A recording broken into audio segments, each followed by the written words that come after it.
So what's up mga pusing? Welcome back to our channel. So ngayon dito tayo sa pinakamagsakan ng mga isda dito sa aming bayan. So ayan, mahigit tayo ang aming isda dyan.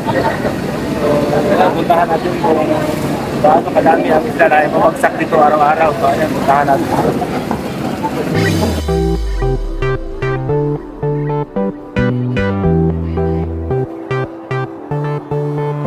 So yung mga isda, yung itong isda na galing doon sa mga bangka, may dagat at yung bumagsak. Dito yung kinikili.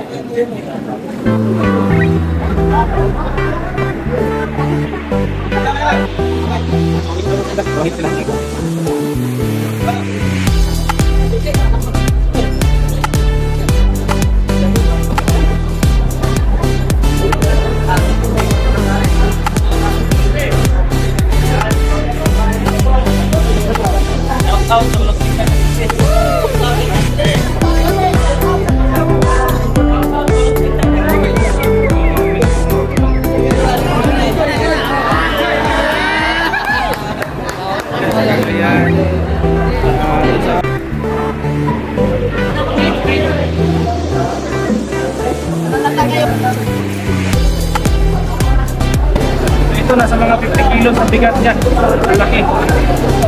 Una.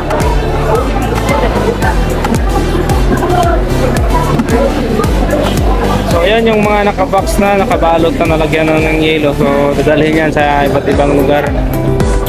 So yung iba mga galing sa Cagayan de Oro, galing sa Iligan, dito sila kumukuha ng isda para pambenta doon sa market nila.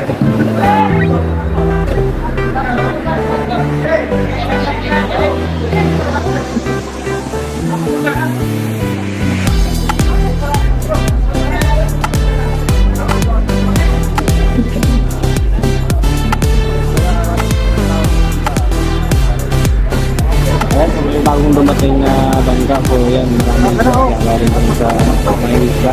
So dito yan binabagsak.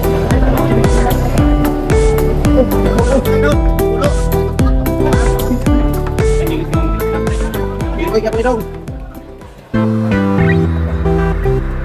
Ayaw, panibilog. Panibilog ako.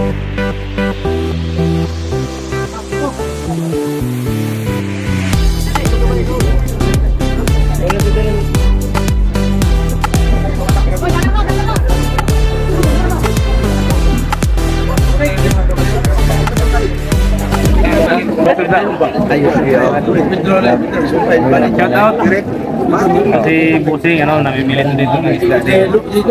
Balik ko.